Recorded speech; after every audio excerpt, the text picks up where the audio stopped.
ਕੋਈ ਤੇਰੀ ਨਾ ਮਿਸਾਲ ਦਾ। ਮੈਂ ਲੱਭ ਕੇ ਲਿਆਵਾਂ, ਮੈਂ ਲੱਭ ਕੇ ਲਿਆਵਾਂ ਕਿੱਥੋਂ ਸੋਹਣਾ ਤੇਰੇ ਨਾਲ ਦਾ। ਮੈਂ ਲੱਭ ਕੇ ਲਿਆਵਾਂ ਕਿੱਥੋਂ ਸੋਹਣਾ ਤੇਰੇ ਨਾਲ ਦਾ। ਦੁਨੀਆ ਤੇ ਆਇਆ ਕੋਈ ਤੇਰੀ ਨਾ ਮਿਸਾਲ ਦਾ। ਔਰ ਚਿਹਰਾ ਤੇਰਾ ਨੂਰ ਵੰਡੇ ਸਾਰੀ ਕਾਇਨਾਤ ਨੂੰ। ਰੱਬ ਵੀ ਦੁਰੂਦ ਭੇਜੇ ਇੱਕ ਤੇਰੀ ਜ਼ਾਤ ਨੂੰ। ਚਿਹਰਾ ਤੇਰਾ ਨੂਰ ਵੰਡੇ ਸਾਰੀ ਕਾਇਨਾਤ ਨੂੰ। ਰੱਬ ਵੀ ਦੁਰੂਦ ਭੇਜੇ ਇੱਕ ਤੇਰੀ ਜ਼ਾਤ ਨੂੰ। ਸ਼ੈਦਾਏ ਜ਼ਮਾਨਾ ਤੇਰੇ ਹੁਸਨੋ ਜਮਾਲ ਦਾ। ਸ਼ੈਦਾਏ ਜ਼ਮਾਨਾ ਤੇਰੇ ਹੁਸਨੋ ਜਮਾਲ ਦਾ। ਦੁਨੀਆ ਤੇ ਆਇਆ ਕੋਈ ਤੇਰੀ ਨਾ ਮਿਸਾਲ ਦਾ। ਦੁਨੀਆ ਤੇ ਆਇਆ ਕੋਈ ਤੇਰੀ ਨਾ ਮਿਸਾਲ ਦਾ। ਔਰ ਮੱਕਾ ਰਹਿਣ ਵਾਲਿਆ ਮਦੀਨੇ ਆਣ ਵਾਲਿਆ ਠੇਡੇ ਖਾਣ ਵਾਲਿਆਂ ਨੂੰ ਸੀਨੇ ਲਾਣ ਵਾਲਿਆ। ਮੱਕੇ ਰਹਿਣ ਵਾਲਿਆ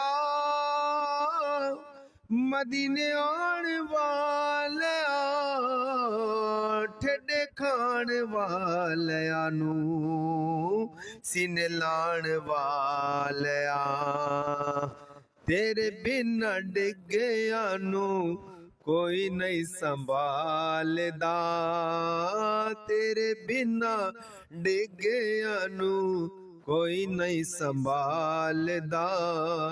ਦੁਨੀਆ ਤੇ ਆਇਆ ਕੋਈ ਤੇਰੀ ਨਾ ਮਿਸਾਲ ਦਾ। ਦੁਨੀਆ ਤੇ ਆਇਆ ਕੋਈ ਤੇਰੀ ਨਾ ਮਿਸਾਲ ਦਾ। ਉਹ ਤੇਰੀ ਆਤੇ ਸਿਫਤਾਂ ਦਾ ਕੋਈ ਵੀ ਹਿਸਾਬ ਨਹੀਂ। ਤੂੰ ਤਾਂ ਕਿਤੇ ਤੇਰਿਆਂ